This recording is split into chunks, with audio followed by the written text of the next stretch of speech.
Here we go. We're live with Paulie. Paulie, welcome to the show. Glad you're here. Good to be here. Thanks for having me on. This is cool.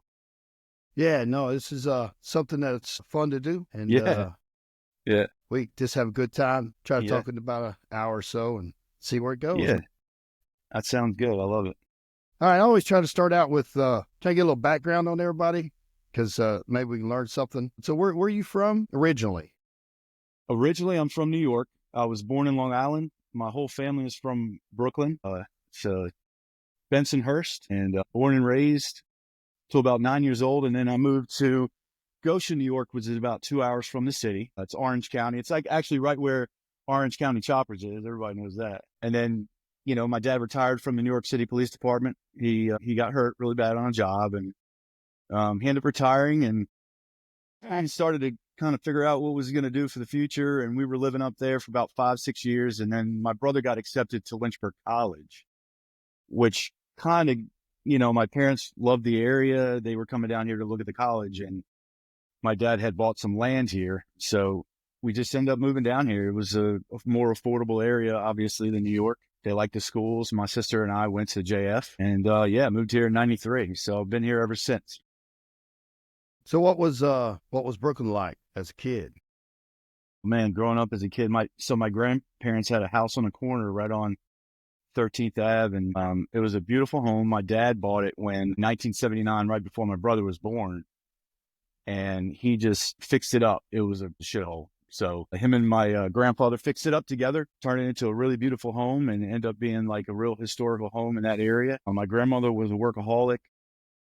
So was my grandfather. He was a mechanic. He also worked for the New York City Police Department as a mechanic. He fixed all the cop cars and all that stuff. And he was the quintessential Italian, loud. And that's probably where I get a lot of me loud and, just messing around. He's that guy. And my dad is more of a soft spoken, but also hard worker. And, they put their hands together, and they built us a beautiful home. And I think they end up moving out of Brooklyn, and then my grandparents end up buying the house from my father, and we moved to Long Island, which is Belmore, Long Island. And then we lived there for right behind my aunt and uncle, which is really cool growing up as kids because of my two cousins.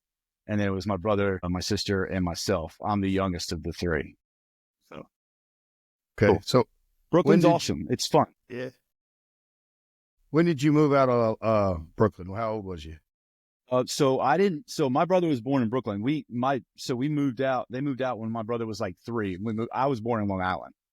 Okay. So just always going to, Brooklyn for the holidays. We would go all the time because it was only, a 30-minute, 45-minute drive into the city. And, I always remember that as a kid, going over to Verrazano and coming into Brooklyn. Yeah, it was just very memorable. Christmas time was always awesome in Brooklyn.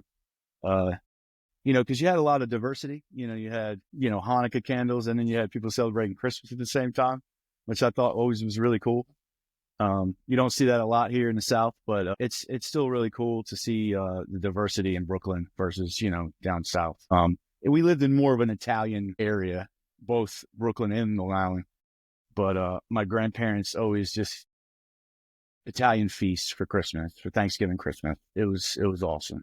So you were born in Long Island, and when did your dad take you guys to, I guess, Lynchburg? So then we moved to Goshen, and my dad built a house in Goshen, New York, and we lived there for about 8 years, and then we moved to Lynchburg, and we had purchased a house in Hunters Creek. It's right off 221 behind Nissan, and I lived there for, I don't know, from 13 on to 19. And then they shipped out and went to Florida and left me here by myself. I moved down there for a little while, and I just didn't like it. Florida was, I don't know, I missed home. I missed my friends. I felt like I could do it on my own, and they gave me the blessing, and that's what happened. Yeah. I couldn't live in Florida either, I don't think. No, it's just, I like seasons, man, even though it's been cold as crap here, and I hate it. I guess you get older, you start to realize, like, this is kind of sucky, but I do like the seasons. Even though we're gone, the best seasons of the time, fall and spring with travel and Framatome. But, I do like Virginia. It's the rivers, it's the lakes, it's the You know, you're not far from the ocean. You got beautiful mountain scenery, and it's affordable place to live. So that's really where, at the end of the day. So you're out of New York. You've left Florida. You've flopped down in Lynchburg. Mhm. So you're what, 20, something like that, Yeah, when you're in yeah. Lynchburg, trying to figure out what to do. And what do you figure out to do? It's tough though, because when your parents leave, you know, I was so even though I started working when I was 14 years old, I started detailing cars. I would ride my bike across 221 to Russell Milner's mechanic shop, and he would have me detail all the cars. And I just really got into the car thing, the car scene. I loved it. My first car was a 1986 Volkswagen Golf. We painted it. You know, I did. That was something that really I took. You know, I really loved it. I wanted to paint cars. That's what I wanted to do, is paint cars and fix up old cars. And you know, so 18, 19, I started working at a dealership right out of high school. I knew that I wasn't going college bound. I knew that I was a trade guy. Like, I wanted to do something with my hands. Like, and it just basically, life kind of like got crazy when my parents left, and I was just young and dumb and just like didn't really know what route I wanted to take. And I was working at the dealership for 3 years. I started in detail and I started managing. They made me the manager there. And then I said they wanted me to move up to parts department. So I started working in the parts department. I'm delivering all the parts to the mechanics. And that was cool. That was when life, like, you started to hear real conversations from like older men. And, you know, and they were great conversations, kind of like the same conversations we have at Framatome. You know, you hear older guys talk about, you know, stuff. And I thought that was awesome. But at the same time, I didn't know where my life was going to go, because I did auto body, and I'm like, well, I'm not doing auto body. I'm doing something totally different, even though it was in the same realm of cars. But, you know, I was like, well, do I want to be a mechanic? And they said they would, you know, they would have trained me. And so I started doing oil changes and all that stuff. And I wasn't happy. And, I was getting my hair cut one day at this shop called Diamond Cuts, and they had just opened. And what happened was, I was just having a conversation with my barber and just telling him how I'm like, I wasn't happy with it and I didn't know what I wanted to do. And he was like, well, you want to do a trade? I was like, essentially, that's what I was doing, is going to auto body school. And I was thinking about maybe being an EMT. I really liked, you know, I knew some guys that did that. And I was thinking about doing that. And he's like, what if I could teach you how to cut hair? And I was like, really? I was like, I've always cut my friends' hair, you know, shave their hair and stuff like that. And I was like, he's like, look, you have the personality, you know how to talk to people. He's like, that's the hard part. He's like, I'll teach you how to cut hair. That's the easy part, if you're willing to learn. I was like, at that time, the woman that I was with, who was my, you know, it's my ex-wife, and she did hair. So it was kind of like a motivational thing. Like, I could learn from her too, with scissors and stuff like that. So I was like, you know, why not? I'll try part-time. I couldn't go full-time, because then, you know, I needed the salary at my full-time job at Royal Chevrolet. And so I started going in every day after work from 5 to 7, because they were open pretty late. And I just started watching and learning. And then I started using those guys at the Royal Chevrolet to guinea pig on them, and then all my friends. It was funny. I was jacking some people up, but it was, you know, but they were cool about it, because they weren't getting good haircuts anywhere else. And they liked the environment. They liked that I was learning this process, and that I was kind of all in at that point. It was the summer of 2001, and it was right before 9/11 happened. And I remember it to this day. I was standing in the showroom at Royal Chevrolet, and all of us were watching it. And I remember going in the barbershop later on that evening, and it just kept getting worse and worse. Everybody was consoling each other, and I just felt like at that time, like, maybe this is what I need to do. And so that fall, I ended up going full time at the barbershop, and it was one of the best decisions I ever made. Okay, so let me ask you a question about barbershop. So I know my wife's a cosmetologist, right? So she had to go to school. Like, she went to school, like 2 years of just straight school. You don't have to do that to be a barber? No, so you do. Like, a lot has changed now, and I can share that process with you. But now so back then, sorry, I went to CVCC and I did 1 year of cosmetology barbering, and that's all the book work. You don't learn how to cut hair there. You just learn the basics of hair anatomy, like how not to talk religious or politics in the barbershop, stuff like that. It's all the stuff you need to Yeah. know to work in an environment where you have to build clientele, you have to build relationships. And my teacher, Mrs. Wilson, she was amazing.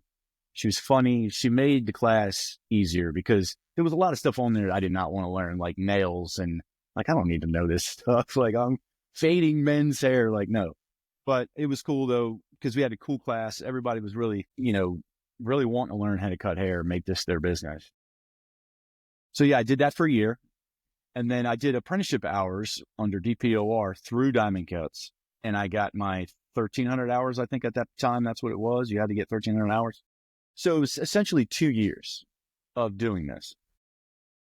And yeah, so I procrastinated on getting my license, but 5 years later, I got my license and it was cool. And that was a big monumental step for me because I stuck with it. One of those things in my life that, stick to it, and it paid off. And, I'm thankful for that. So what, you just cut as an apprentice for 5 years instead of getting your license? Well, yeah, you could do that as long as you're working under a license. Like, so you have to be signed under DPOR. Technically, all the licenses I was working under, I was safe. So for every licensed barber, you could have 2 apprenticeships, but they have to be registered under DPOR. And I learned that out the hard way at my own shop. I know you told me that. We'll get to that in a minute. Yeah. You told me about that. I got that written down here as a question for you. How you got out of jail. Yeah. So you stayed at Diamond Cuts for 5 years? No, 17. 17 years. I worked with Tim Brown and Jared Hesse at Diamond Cuts for 17 years. I worked with several guys for long term. We were like brotherhood. We didn't get along sometimes, but it's a bunch of men, testosterone, whatever. But we had some of the fun times, man. Like barbershop talk is probably some of the best talk you'll ever have, other than being in a break room at Framatome, like just hanging out and talking, just joking around and stuff. But good conversations, good football talk, a lot of arguments, people getting mad, fighting. It's like crazy. Yeah. It's kind of, we always say, leave your religion at home. Yeah. Oh, well, people love their football talk. I mean, they love their football team so much that it gets personal. I'm like, this NFL team's not giving you a paycheck. Like I take it hard sometimes on my Giants. I always mess with Jeff Lane about the Cowboys, and we go, it's just normal, like joking around and stuff like that. So, but there's a lot of diversity in the barbershop, which I appreciated because it helped me understand, different people, all walks of life. It helped me to embrace that as a barber and building relationships as a barber and, long-term relationships. So I can be their barber for a long time, So how'd you become a Notre Dame fan? Okay. So yeah, that's a good story. When I was 9 years old, I would always Saturday morning, I always get up and watch cartoons and stuff like that. In New York, Notre Dame would always be on television. I just thought it was always really cool that these gold helmets would come running out of the tunnel. And I'm like, I love that. Oh, and then the touchdown Jesus. And I thought that was really cool. And I don't know, I just became a Notre Dame fan. And then knowing that, Joe Montana and Jerome Bettis and all them played there, and, Lou Holtz, and just a historic franchise, the historic behind University of Notre Dame football is awesome. Like, why not be a fan? So yeah, that's kind of how it happened. And then, Rudy came out and I was like, oh, I'm a Notre Dame fan already, So that was a funny movie, but it was good, You should listen to Joe Montana talk about Rudy if you ever get a chance. I'm sure. Yeah, I'm sure it's a lot of it was lies and whatever. Yeah, he talks a lot about. I'm not saying it's all lies. Rudy was real, but you should just go listen to it one time because I wasn't there. I don't know, but it's. I have to check that out. Yeah, he talks about it. They did. I will tell you. I'll give you a spoiler. They did carry him off the field. Yeah, they did. They did. But the rest of it's kind of. Yeah, I don't know if he played. I thought I heard that. Like, I don't know if he actually sacked anybody. What I remember, he did play. He did sack somebody, but it was kind of like jump time, really bad. Kind of like a non-sportsmanlike sack. Like, he shouldn't have sacked him. They were just trying to run the clock out. Yeah, but they did carry him off the field. But that's a good story. You should look it up. You can find it on YouTube. Pretty easy there. Well, the moral of the whole story is, Tim, that he worked his butt off to get on the field. So that's good, you know. It's a good But story. even though he's 5'6", 150 pounds, D lineman. Yeah, well, everybody's got to have a dream, probably. Hey, I mean, I'm telling you, I want to be a Well, I professional mean, golfer. That's not gonna yeah, no, that's not happening for me either. happen. But That's never gonna happen.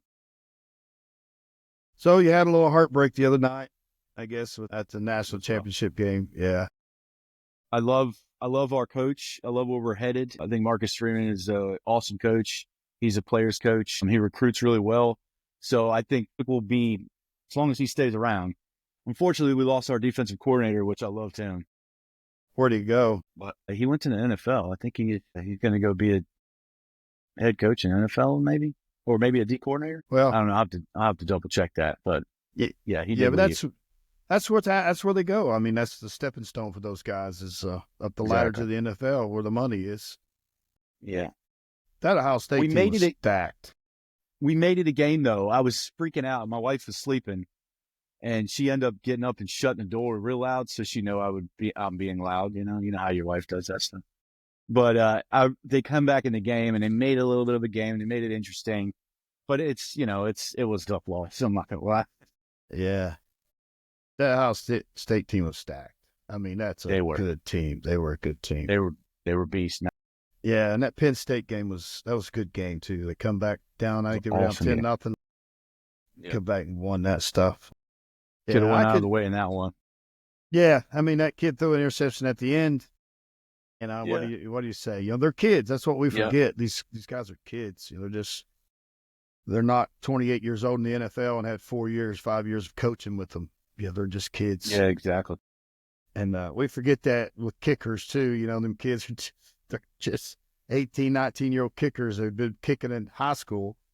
Now they got to kick a 55-yarder to win the national championship, and then when they miss it, we want to crucify them. But The pressure to be a field yeah, goal kicker and know that you didn't play all game and you had a couple kicks, a couple extra points, and then all of a sudden the game's on the line, like the national championship game or whatever. That's tough. tough. That's tough. That's tough. But college has changed so much. The NIL and everything. They're gonna have to do some. Gonna have to figure it out a little bit because if you're gonna pay them contract them as professionals. Because at the end of the championship games, like none of them are playing. Like Oklahoma got blowed out by, what was it, Navy or Army or something? Like, come on, man, that does that. They had 13 starters out. Well, It's hopefully they'll figure that out. well, it happened last year with Florida State. When Oh yeah, they yeah, went undefeated, got left out. because they lost their quarterback. Like what? That's not fair. Yeah, I don't. I didn't agree with getting. You go undefeated, win the ACC. You think you're going to play in the playoffs, but yeah. But so what's life in the barbershop like when you're back in? You're still at what was the name of the one you started at? I was at Tommy Cuts. Yep. Tomica. Yeah. So what was life there like? Yep. Was it Tommy a Cuts. big shop, small shop? It was pretty big. It's not as big as it's big. So they have two shops now. They have that's they got like 5 or 6 guys at each shop, something like that. I still talk to Tim a lot. I don't talk to Jared as much. He's a busy man. But I appreciate everything they did for me and taught me the business, not just about barbering, but they taught me how to talk to people, how to appreciate clients, and how to build, you know, from the ground up, a good foundation. And, you're learning how to cut hair. Like I'm still learning. Guys are showing me pictures now, and I'm like, oh, okay. But I know how to do it because I know how to cut because I started, I wanted to learn everything. I wanted to learn how to use shears. I wanted to learn how to texturize hair. I wanted to not just to fade and, all types of hair, there's nothing I can't do because of them. They taught me that. So, but the life in the barbershop is fun. It's just, you build relationships. People talk to you about stuff. Like there was the first 10 years for me it was a lot because I was young. I was immature in my 20s. But I had a lot of older men kind of just helping me get through some stuff that I was going through. I'm thankful for that. To lose clients to cancer or, they pass away, and there's a few of them that I miss a lot, because they were steady clients. And I just lost one 2 weeks ago. It was rough. Like, he was a steady client. He followed me from Diamond Cuts 15 years and then came to my shop, and I'm thankful for that. He loved Washington too. He was such a Commanders fan, and it was right before he passed away, right before the NFC Championship. And I knew he would have loved that. And that's the type of things that in the barbershop that you just, I'm really blessed that I build these kind of relationships, and you meet all walks of life. They always say the term, hey, I know a guy. I actually really do know a guy that's from all walks of trades, man. Like, you just meet these people, and you're like, oh, you do that? I'll give you a call. I might need that work done one day, so you just get to know people, get to know their kids. They bring their kids in. I've been cutting long enough to say that I cut their kids now, which is sound crazy. You're like, wow. Like, so. Okay. So now you're out on your own. I know that. Did some research on your shop, but before we dive into some of the accolades of your shop, how did leaving there and opening up your shop, how did that come about? That's a scary thing, man. That's a scary thing to do.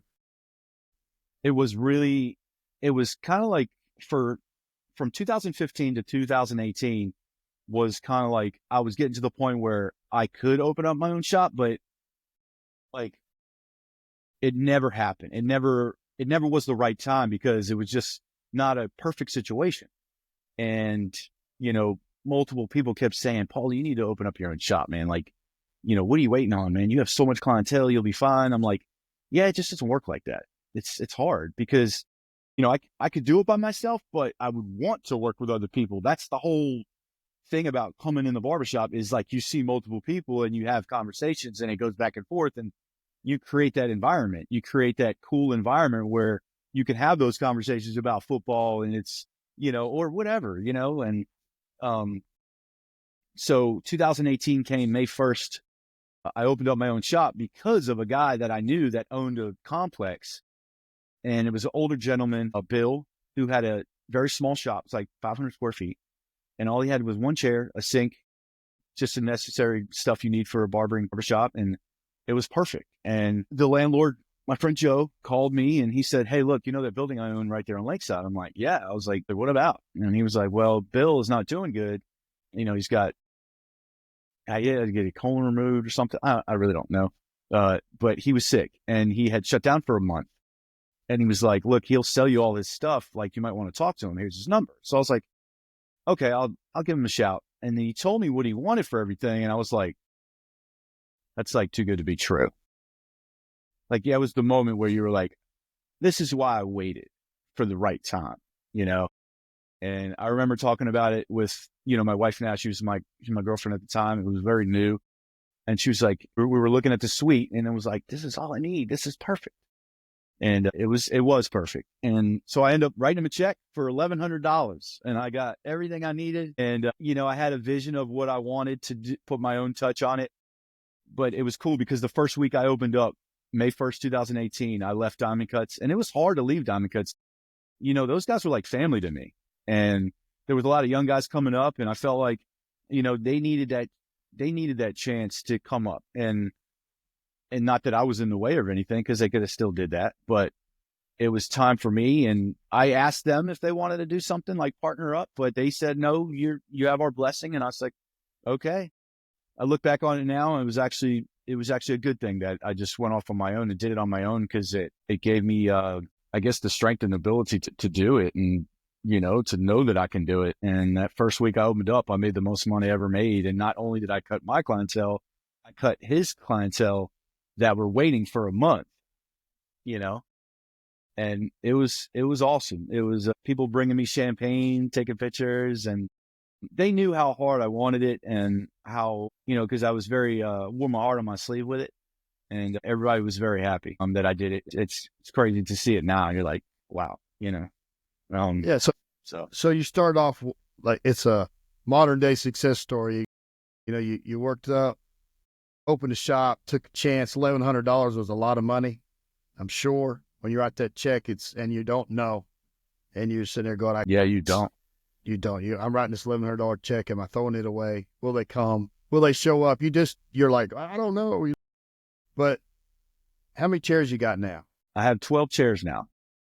I have 4 suites, and each suite has its own kind of environment, its own character because of the barbers. They create the environment, and they create we're all connected. There's one suite that's not connected. I haven't opened that up yet because I have plans for the future of maybe doing something over there. We'll see what happens. But there's 2 in one suite, 2 in one suite, and then 3 in one, and then 5 in my suite, the one I'm in. So that's the biggest one out of all of them.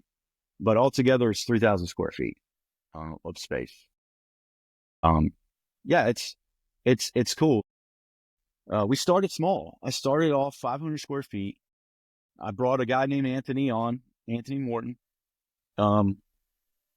And he ended up leaving the shop, and he wanted to be in a different environment where it was more of a family atmosphere. And, barbershops could get a little crazy, and especially the ones we used to work at, it'd get a little wild. But I wanted to make sure that I was providing a good environment for moms to bring their kids, and to create a good, diverse environment for family and for friends. And I think we've done that. And, it's grown substantially because of the people that I've gotten work there. The good rumors travel, and guys were calling me, and I'm like, businesses were closing down next to me. So that's what I did. I just kind of was like, hey, Joe, the owner of the building, I said, hey, do you mind if I open this wall up and make another barbershop out of it? And he's like, yeah, man, go ahead.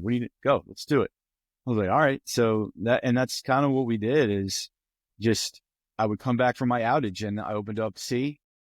Next outage, and the following year, I opened up A, and then 2 years ago, I opened up D. So it's the whole building now. It just, barbers are calling me to work, and I don't have to go out there looking for them because they're coming, and we have the amount of clientele coming in there now.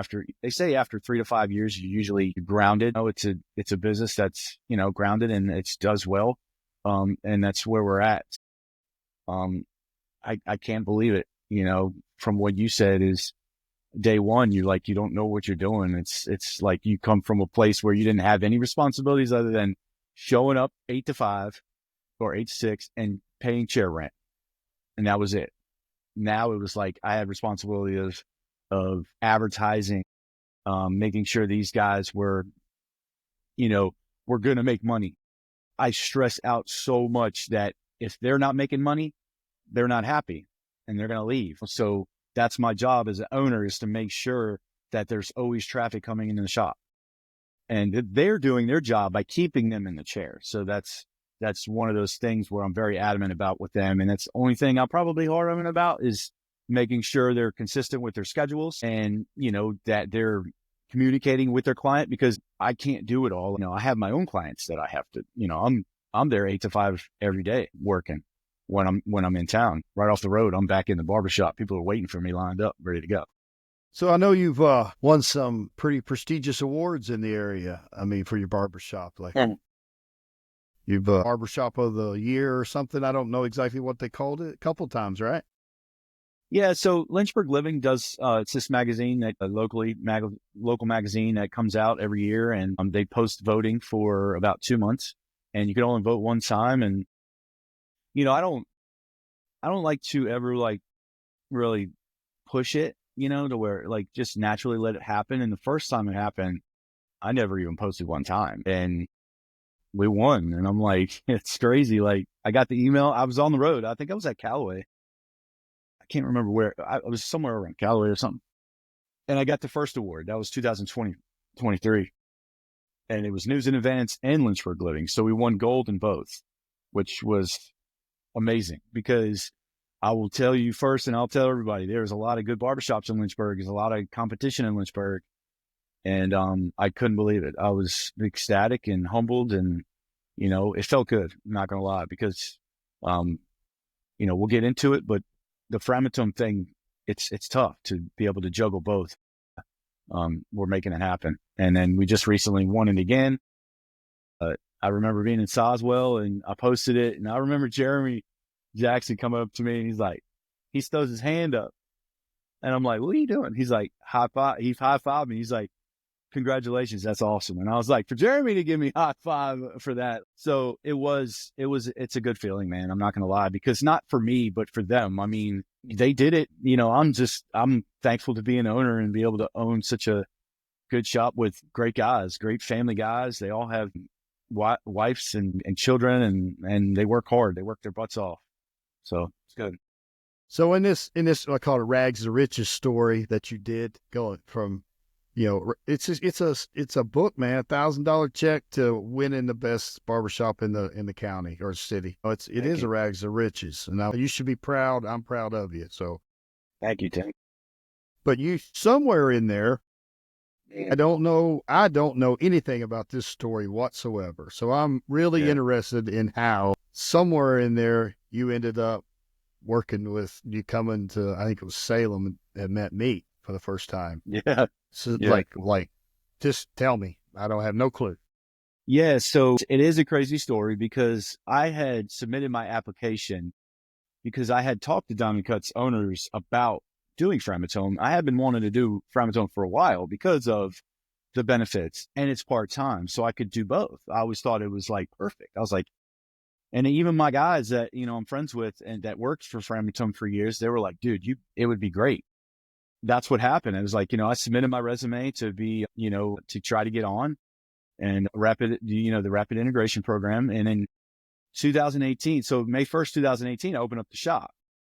Well, I didn't know they were going to call me. I couldn't bank on that. So that's kind of what happened, is like, I'm going to open up my shop, and if they call, they call. If they don't, I'm still thankful I opened up my own barbershop. I didn't want to ever regret that. So I'm waiting for their call, because I didn't know. In July of 2018, Framatome calls me. I'm on a boat with my brother. I'm on vacation in Florida, and they're calling me, and they're like, hey, Mr. Coronato, have an interview, blah, blah, blah. I'm like, what? Okay, cool. So that right there was like, okay, what do I do? Because now I have my own business. It's going to be different now. It's like, it looks different now for me. So, man, I just prayed about it, just with my family, and my mom and my dad said, you know what, at the end of the day, just see what happens. And I was like, you're right. I don't want to regret that I didn't try it. Like, I didn't try to go through the process of getting on with Framatome, because I didn't know if I was going to get the job or not. So I was like, why not? It's local. I don't have to travel. It's right up the street from the barbershop.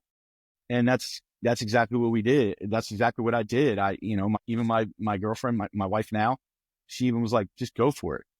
She was like, if you could get benefits of 401k and, just travel 4 or 5 months out of the year, then do it. And I did. And, it was, nerve-wracking, because I didn't know anything about nuclear, and I was not the test taker. I think anybody that would know me, I was like, I have to study, because I can't just look through a computer and know exactly, take that memory in. I was 38, I was 37. And, so I did the interviews, and it was cool. I remember, them interviewing me, and I was nervous. It was me, John Nash, and Kyle Harvey all got the job, and Tyler Mucinex Molina. So we all got the job, and it was cool. And I was just prepared to try to sail, and it was different. It was new to me. It took me 4 or 5 days to process, but I remember Joel being my first supervisor. You were on nights, and it was really cool. I remember first walking in containment, and Cyrus was like, come here. Because I knew Cyrus from, long time ago. We kind of grew up together. He didn't go to the same school I did, but he was like, come check this out. And they were on the bridge, and I think they were doing their checkouts at that time. And I was like, wow, this is crazy. Like, it was cool. But Joel really took me under the wing, and I wanted to work really hard and try to not prove myself, but like, I could do this, I could learn this job. And it was cool. I got to meet Buddy and all the Jeff Lane and, Dallin. And, I actually still have a picture of Dallin that I took that he was joking around that day. And, I miss those guys. Salem will always be, and I'll go back. They were doing such long outages. I just like, let me do some other outages. Let me try to learn another plant and get better at being a reactor service guy. So that's what I did. I kind of just started moving around and doing doing different outages. And Davis Bessie, Callaway, I love Davis Bessie. It's one of my favorite places to go. I think they take care of you really good up there. Not that they don't do anywhere else, but it's crazy how like you start and you don't know nothing, and now I'm with you, besides you, and you're asking me questions or supervisors.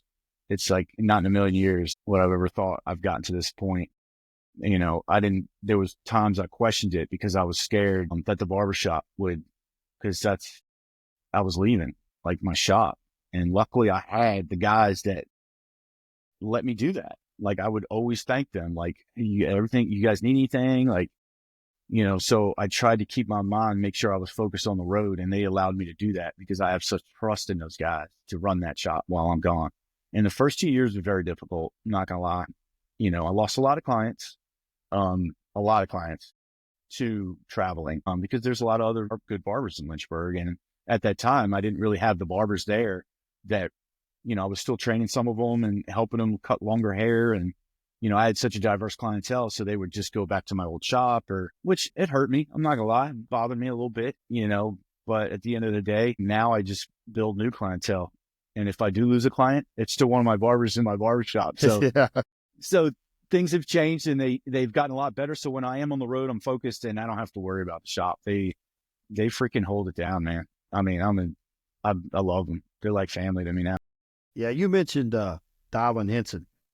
And I think I told Jeff Lane. Jeff Lane's probably the one I've told the story, but we were sitting around up there at Salem in that bullpen area there. And Dylan was there. Dylan was there. Jeff Lane, Mike Thompson, Marcus Unger, myself. I think Big Mace was there. And Dylan was just telling stories, you know. And Jeff Lane chimed in and told a couple stories. And Jeff Lane looked at me and he said, "Well, y'all be recording this stuff." And I, in my head, I was like, I need to get this stuff on record, or we're gonna, you know, it's gonna be gone. They're funny stories. Some you can't tell on the podcast, but we were sitting there, and it kind of was always in the back of my mind, and I never did anything with it. And then Dylan passed away. And then I was like, man, we lost all those. Everything about Dylan we lost. Nobody took anything. And I was out at Callaway a couple outages ago and ran into Dan Ober. And Dan Ober, he'll be a guest here in a couple weeks. He's recording the episode here when he gets back from vacation. But he's like an audio engineer, like went to school for like setting up studios and stuff. And then, so he was on my crew and I was like, I got you now. So we sat down out there and we just started writing stuff down. He was helping me and I had big plans at first, and of course, big plans take big money. So we kind of calmed it down, but he helped me a lot. And then I got it going. And then, I had scheduled my first interview with Dave Armstrong. And the day before my first interview last year, I broke my leg. And I couldn't finish setting up the studio. And I was kind of down in the dumps, you know, just broke my leg all summer. It was awful summer. The food trucks were going to suffer. And they actually didn't, but I thought they were. So it's kind of how this podcast came about, was Dylan and that Salem crew up there, and just trying to get their stories down, and anybody's story, not just anybody's, your stories. Like today, man, this is awesome what you're talking about today. So, but I do want to know, because I don't remember meeting you. So, you know, when I was at Salem, I was kind of busy, you know, I was a little busier, but so when did you meet? When did we meet? So refresh me, I guess. Well, you didn't really know you didn't know who I was. You were like, so I think you had asked a couple guys if they could make a run back into containment to drop something off. And I was like, right away, I was like, I got you. And you're like, who are you? I was like, I'm Paul Coronato. He's like, oh, okay. Yeah. Okay. Yeah. Run this in there. You know how to get there. Yeah.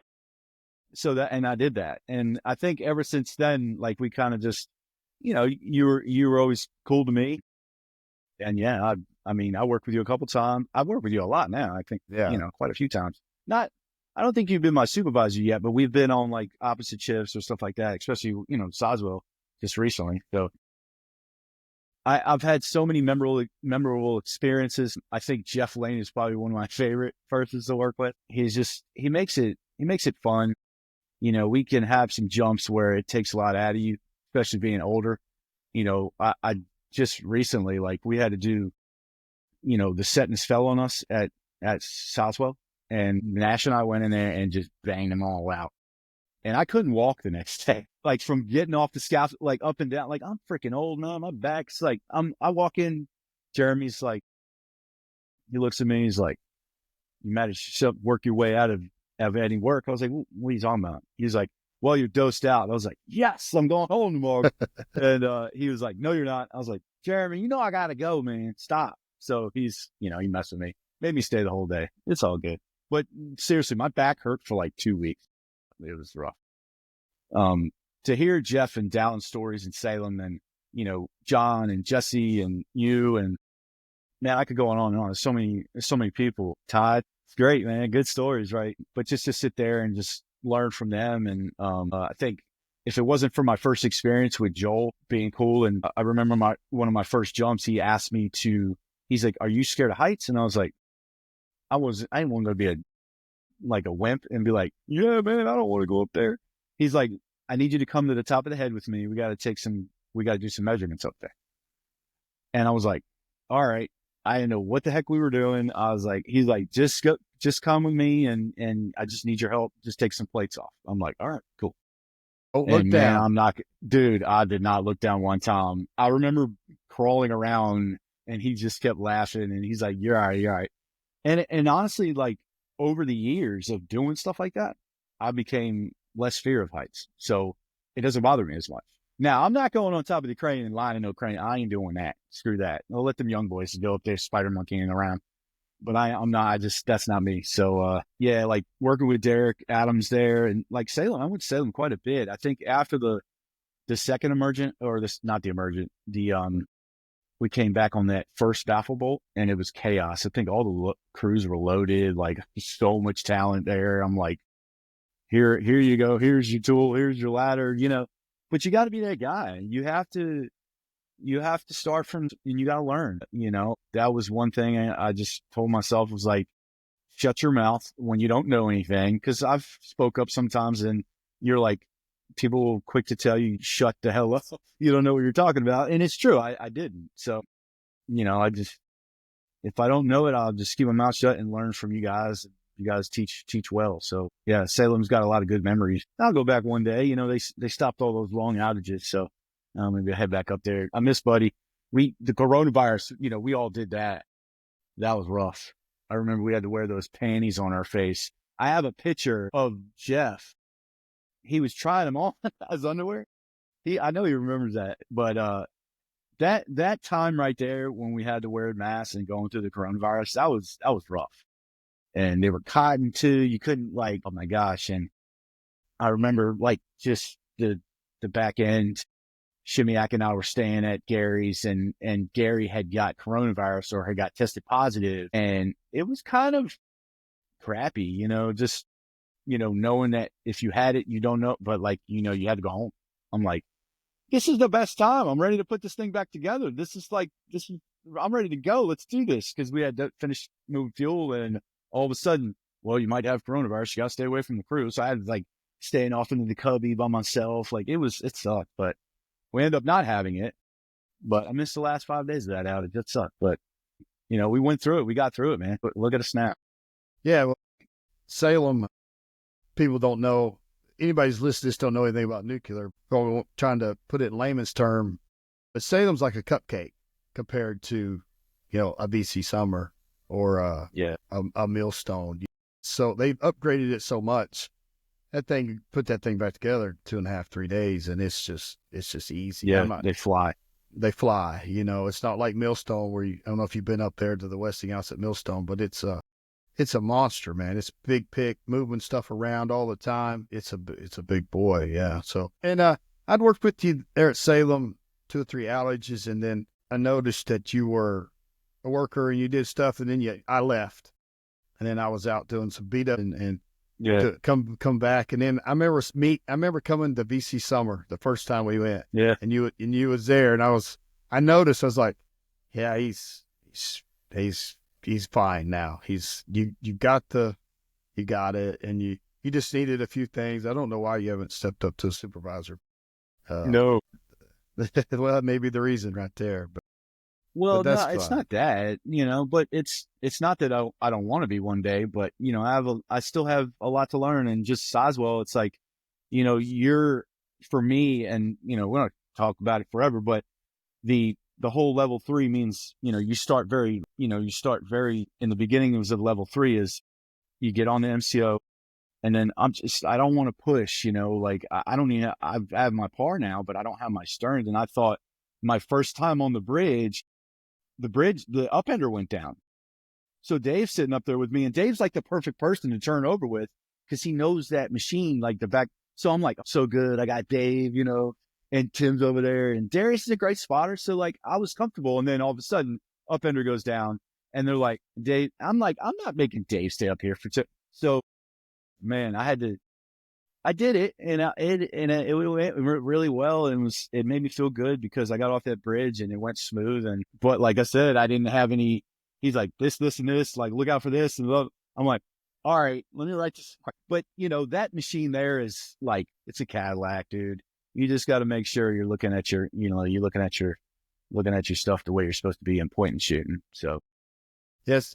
listen See to if your you spotter. see if you can find that picture and send it to me, and I'll paste it into the edit. Which That one? picture. I got a couple. Well, Jeff Lane trying to put that big. They had that big diaper mask Oh up. That yeah, said, okay. I'll see it. I think I got it. Yeah.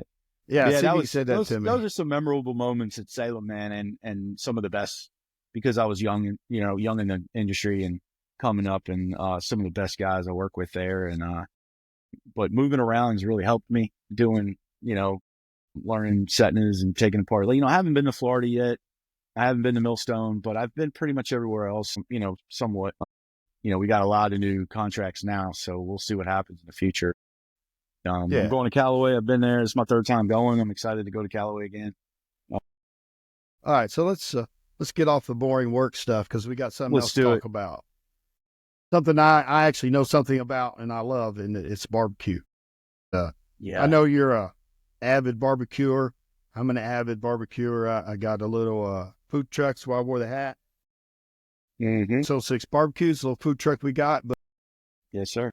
I want to get your take on a few things that I learned when I started barbecuing. I started with a little pellet grill, right? Because I didn't know anything, and I would spend hours on YouTube, and I would spend I don't know how much money on spices and 3-2-1 rib method, which is absolutely was they would never mention that again. It's a terrible way to cook ribs, but all that stuff.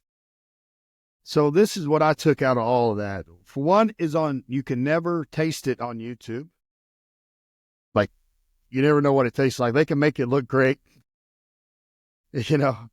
You never taste it because I've cooked some and looked just like theirs and was like, "Ooh, it's pretty bad." But getting off of YouTube and Facebook was one of the best things for barbecue. Was like you learn a lot on there. Don't get me wrong. You Yeah. can cut your learning curve, but man, you got to get off of that. You got to just go out and cook and getting a big smoker for my truck was a big thing. When I picked the smoker up, I got a class with it from that Mark out there, and it was really good. The learning curve went a long way. So I just didn't know if you're a YouTuber or you just figured it out. No, I just like you. I started watching a lot of videos. I started reading books. I remember Franklin's book. He was the go-to brisket guy that really started it 10 years ago and started to teach everybody how to trim and smoke a brisket. Oh yeah, I started off at a pellet grill, and I still have a pellet grill, and I use it, and it's fantastic. But now I'm going to real fire and charcoal and post oak or hickory or whatever the smoke calls for, or the meat calls for. But I'm still learning. Obviously, I started about 6-7 years ago doing it, and I'll never forget my first brisket was a flat, which I didn't know to get a whole pack of brisket, and it was the most driest meat I've ever ate in my life, and it tasted like. And my wife was my taste tester, and she doesn't know. She's like, "That's not that good." I'm like, "Yeah, yeah." But you know, it's just a learning process. You have to learn what works for you. The people yet you're cooking for are going to love it because they don't know any better. And most of them don't. Me and Buddy had a smoke. Like, I remember bringing my Traeger grill to Salem, and I had my grill at Gary's, and I cooked a big brisket for everybody. I got it at that local, I think you probably remember where it was, but they had that local beef and pork and everything. And it was a huge brisket. And it was one of the best briskets I ever cooked, because I guess I just had a lot of people that I had to cook for and make sure I didn't mess it up. But it was cool. I got to do that. And then, the coronavirus thing, we had Buddy had everybody over, and he was like, I smoke better than, I was like, yeah, whatever, that's fine. So we did ribs, and it was just a great time. I remember cutting 20 guys' hair that day and eating barbecue, and them trying to chop wood that just wouldn't chop. It was pretty funny. That was a memorable moment. But just the whole barbecuing thing brings people together. I just got back from Austin. We talked about that. I had a great time. That's the staple of barbecue, Texas barbecue, at least. Not, there's all types of barbecue, but I really enjoyed myself. I took a little 3-hour class, and most of the stuff I already knew, but like at the same time, there's some stuff that I didn't know. And I'm just going to take that and use it to the best of my abilities and keep doing it. Okay, so that class, I'm curious about the class, because when you told me it was a 3-hour class, I was like, I don't know how you do a brisket in 3 hours. Like, it's so. Did you start early in the morning and they cooked your food, or how did it go? How did it work? No, so I didn't know either, because I remember telling you, I was like, I don't know what they were doing. But anyway, so what happened was we showed up at this brewery. They had the tent set up, and they had their smoker, really nice smoker. Can't remember what it was, but they had started at 1 a.m. We got there at 12, so the briskets were almost done. So what they do was they bring you inside, and they have this big screen set up, and she has her iPad or whatever set up, and they just walk you through. They show you the different types of smokers and different types of woods to use, and whether it's a pellet or Weber or whatever. And they walk you through the whole thing. And then they actually take a brisket out, they trim it. She shows you how to trim it, and then they season it, and then you pull out the finishing product. And then, she's like, you go through all the, wanting probe tender, stuff like that, stuff that I've overlooked. I'm always pulling off at temp. You might stick a probe in it and check your temps, but at the same time, the whole butter probe thing, like you take a warm butter, you set butter out, and that's what you want it to feel like. That's what you want the brisket to feel like, because all briskets cook differently depending on what smoker you use and what temps you use too. Like, some people like to smoke at 225. I like to smoke around 250, 275, and then wrapping. Like, they go through the whole process. And it's really cool. I'll have to send you some pictures of it. The brisket was amazing that she smoked, and she was really cool and answered all the questions. And there was a lot of guys in there that were rookies, so they really were asking some crazy questions. Like, I'm like, yeah, I bet. But it was, like I said, it was cool just to sit there and kind of, seeing her cut up the brisket. And, I've always sliced it and throw it in a pan. But she's like, don't ever do that. She's like, if you got people coming to eat your food, she's like, slice it and put it on their plate and present it that way, because the meat, it will be better. It will be more tender because you just cut it. And then whatever you don't cut, just slide the big fat piece off to the side. And when people want more, slice it up. And I'm like, well, I've never done that.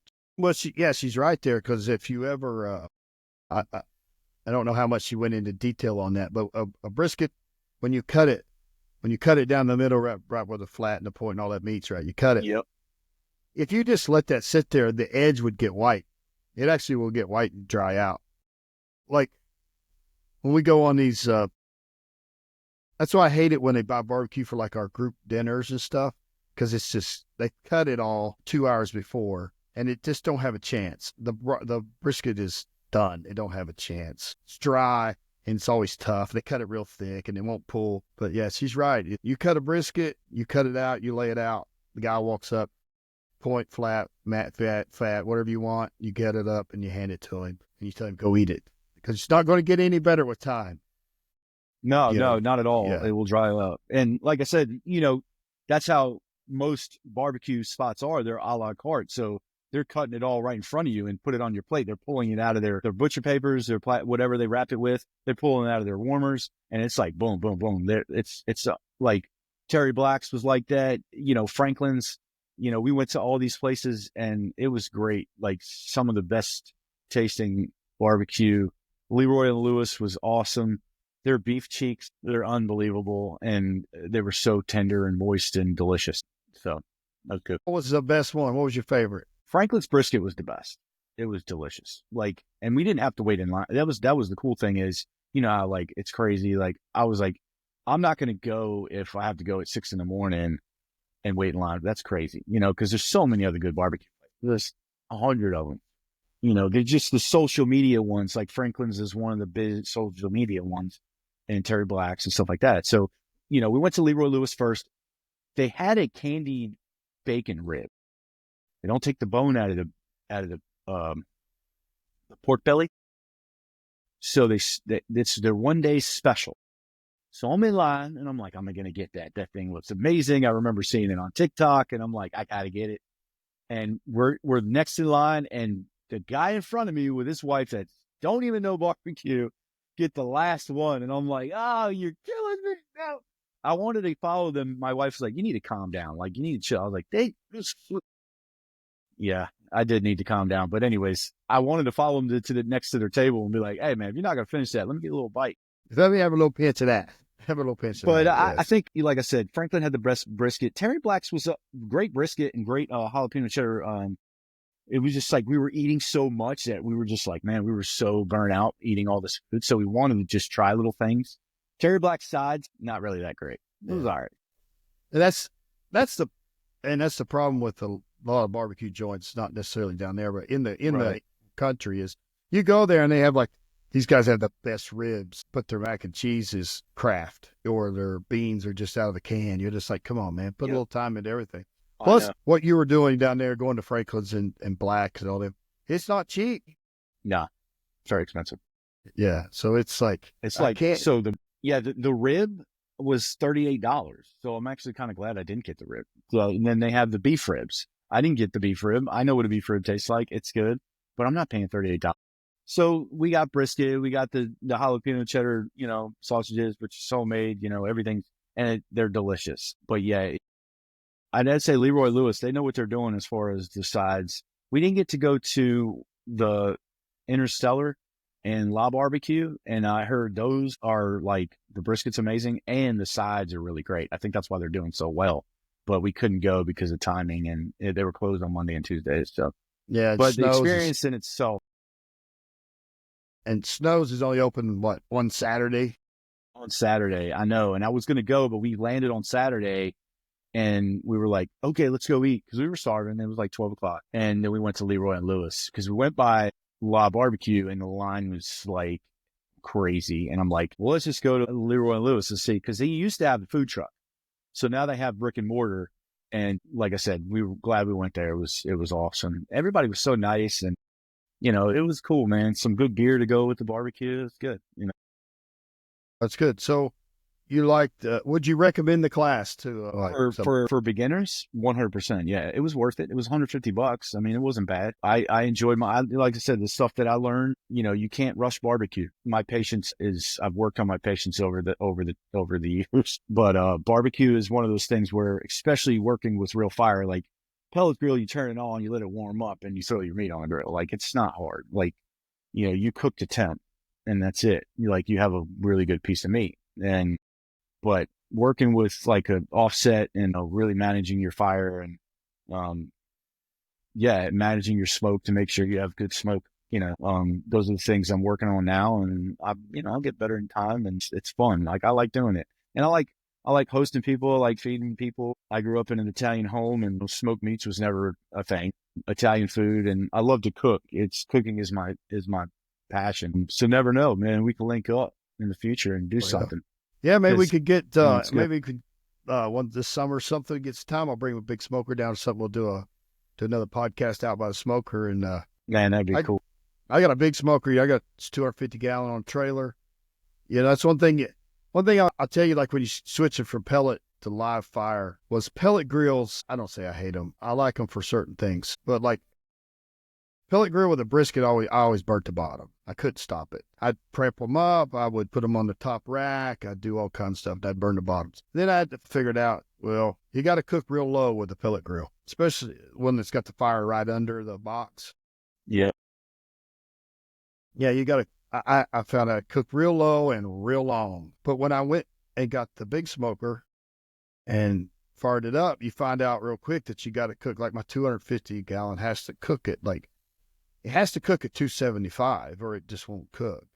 And then I can cook a brisket, because cooking, like you cook a brisket and you cook it, you get it to 165 or wherever you like it. I usually don't cook the temp anymore at all with a brisket, or ribs, never. I never have a probe on a rib again. So if I open a rib or a brisket, I just take my finger, and if I rub it and especially on the rib, the seasoning comes off, it's not done. Leave it on there, leave it unwrapped till that happens. And they could be 180. Yeah. And then when I just wrap them, wherever you want to do it, butter, sugar, whatever. And I literally just put my hand under the middle of it and raise it. And if it's got a nice bow, done. I don't care what the temperature is. I've had them do that at 200, and I've checked them and they've done it at 175. It's just the meat and how it does it, and they've always been good. And brisket's the same way. I just cook it till I got a good bark, and then wrap it, and I cook it to, I could pick it up and you could feel under the bottom of it with your hand.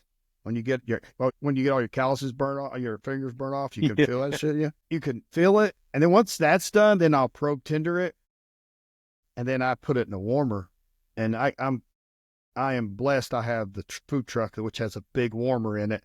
Yeah, you gotta have that. Yeah, and I'll set it in there about 160 degrees, and I'll let it sit in there for 8, 10, 12 hours, just till I'm ready to eat. And it comes back down, and that when you bring it out of there, like at Franklin's, I'm sure they brought it right out of the warmer, right? And you could eat jiggling. It. Yeah, and you bring it out and it's jiggling, and it's down to about 160, 165. Whack, you cut it. Juices are flowing. That's when they're the best. The rest is the key to that stuff. But not everybody's got a warmer, and you can use your oven. If you got an oven, that'll stay on. You can turn it all the way down. Some of them don't go lower than 180, but that's better than nothing. Hold them in there for 10, 12. The cooler trick works, but it don't work as good as your oven or your actual. I learned the hard way. So when I first started doing briskets, I didn't rest, I didn't pick up on that well enough, but then I started doing the cooler. But I was messing up that because I didn't, read the right things or just look at the right, ways people were doing it, but it's like immediately put it in the cooler. No, that's terrible. Like it'll keep cooking. So I've overcooked briskets to where they were just bad. And I'm like, man, you could still eat some of it, but some of it was just so bad.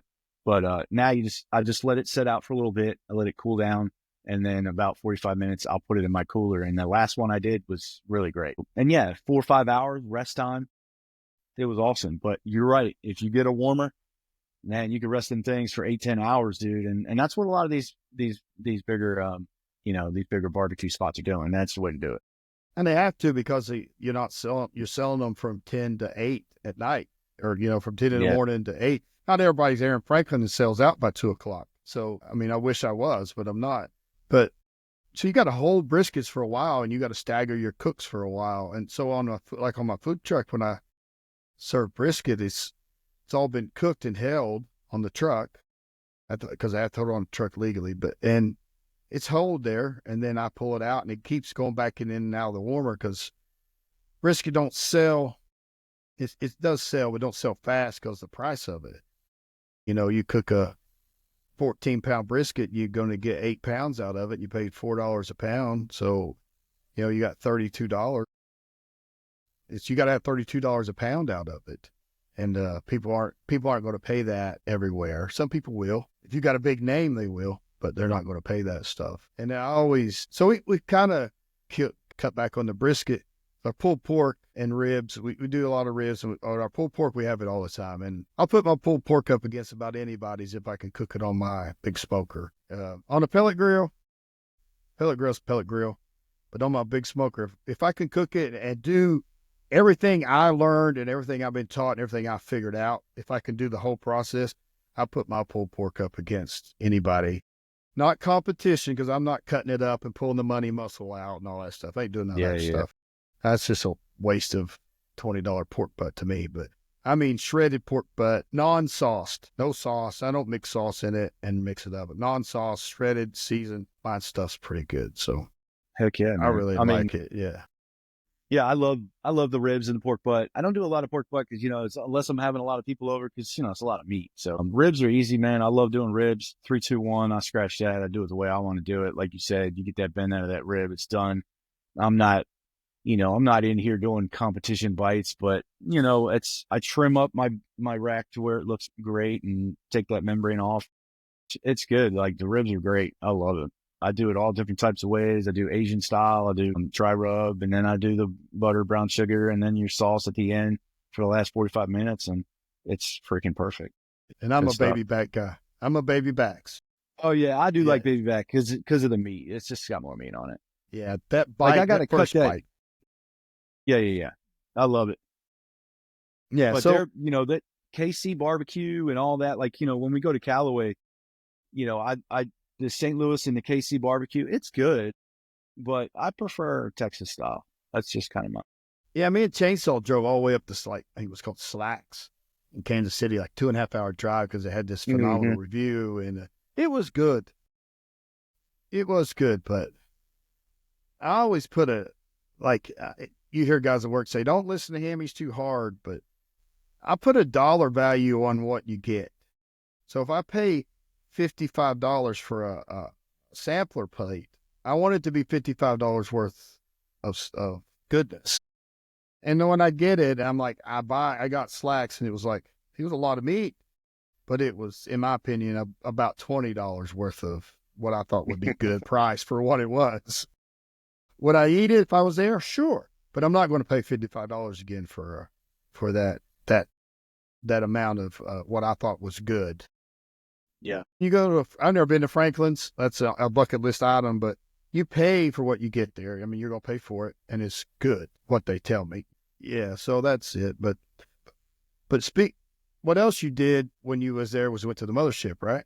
Yes. Yeah, that was awesome. So, long story short, my wife is a huge Joe Rogan fan. I never really got into him until I met her, and we actually seen him live.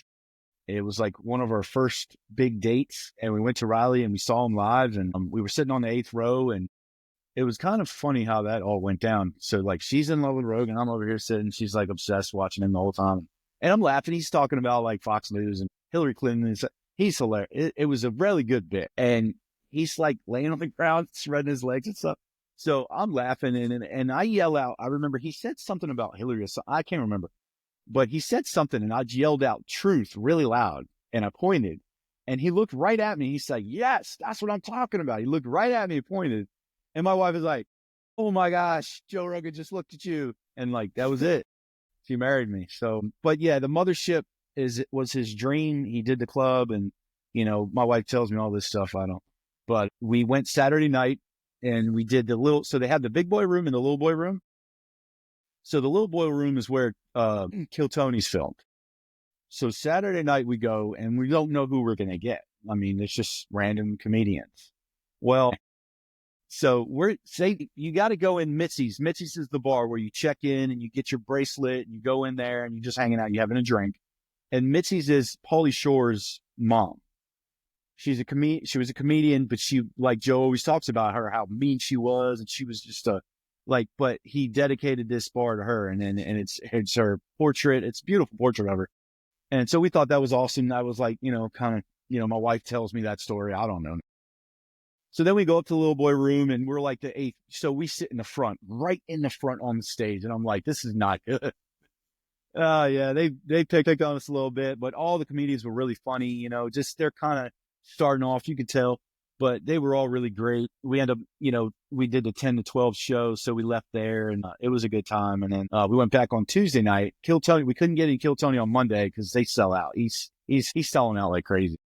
So Tuesday night, we did 2 shows. We did the 7 and the 10. And it was awesome because we got to see Joe Rogan came out and Kill Tony came out. Tony Hinchcliffe came out, and we didn't know it. And we were like, everybody was just so happy. They did like 15-minute bits. It was great. They were very funny. He's got a good thing going on there.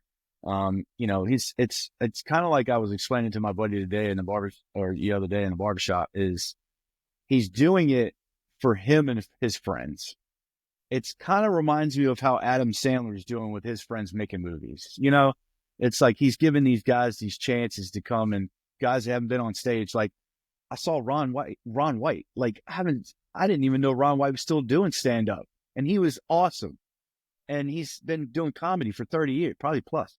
So that was so cool, man. And he lives in Austin, so it was really cool to get to see him. All the acts were great, like hilariously funny. So that was a great experience. My wife probably teared up when Joe came out. So that's the luck of the draw right there. Yeah. I mean, yeah. that's and that happens there. You never know who you're going to get. And Tony came out and killed it. Like 15 minutes. He's ragging on people out in the crowd and stuff. And I was like ducking, like, please don't. So it was funny, man. It was a good time. If I ever do go back to Austin, I'll probably go when it's a little warmer. It's just so happened to be perfect weather when we leave, but man, it was like 40 degrees and raining. I'm like, gosh, man, we want to walk around, we want to do stuff, but it was kind of crappy weather, but great place, fun time. It was definitely one for the books for my wife. And Ron White's sober. If you look at all these old bits, he had a cigar and that whiskey on the stage, and he looked like a drunk. He was beat red. And I seen him, I've never seen him in live, but I seen him on Joe Rogan had him on his podcast. He was talking about it. He looked good. He was cleaned up. Red tint had went away from him. You could tell he wasn't an alcoholic anymore, or drinking anymore. You're once an alcoholic, you're always an alcoholic. But you can tell he's cleaned his act up and told some good stories. I love Ron White. I know they say Dave Chappelle's the GOAT, man, but I don't know, man. I guess it's your kind of comedy. I'm still Larry the Cable Guy's the GOAT to me. Larry the Cable Guy could sell out the state of Texas if he put on a concert. They would fill up arenas for him. So that was good. Yeah. I have a lot of respect for the comedy and the stand up because it's hard. It's no joke. You can tell,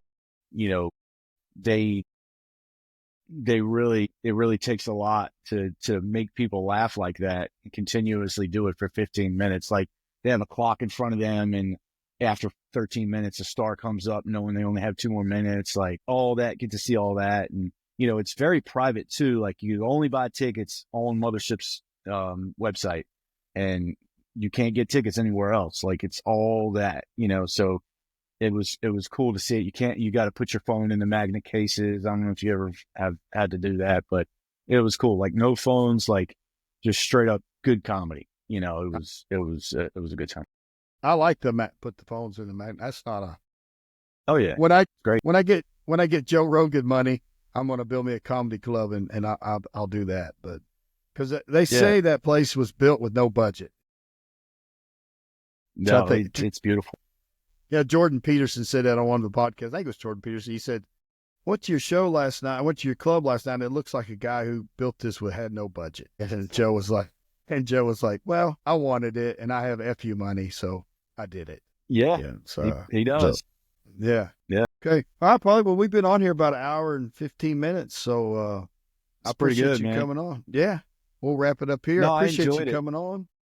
No, thank you for having me. I appreciate all the conversation and asking me about, life and life on the road and all those things. Like I said, it's a blessing to be able to do what I do and do both sides and manage it. And it's not easy sometimes, but it works good. And I'm thankful for that. Yeah. We'll see if we can drag a chainsaw on here. If he could figure out how to use his phone, that's the problem. I would give anything to get Mr. Johnson on here, and he's one of my favorite, my closest, and I love his stories. We drank some bourbon, and we had some good storytelling. And when he gets doing this, he's telling a good story. Why don't you give him a call and tell him, that this is going on, and he needs to let me know, and we'll have to get him somewhere where you can set him, or maybe somebody can set him down and get his phone working right, because I'll help him. Yeah. So he's doing Salem, so I'm actually upset. I thought he was going to be the Callaway guy, but it's okay. he wanted to go to Salem, and it's good. Okay. All right, buddy. Well, I appreciate you coming, and we'll talk to you later. Heck yeah, man. Thank you, brother. Have a good one.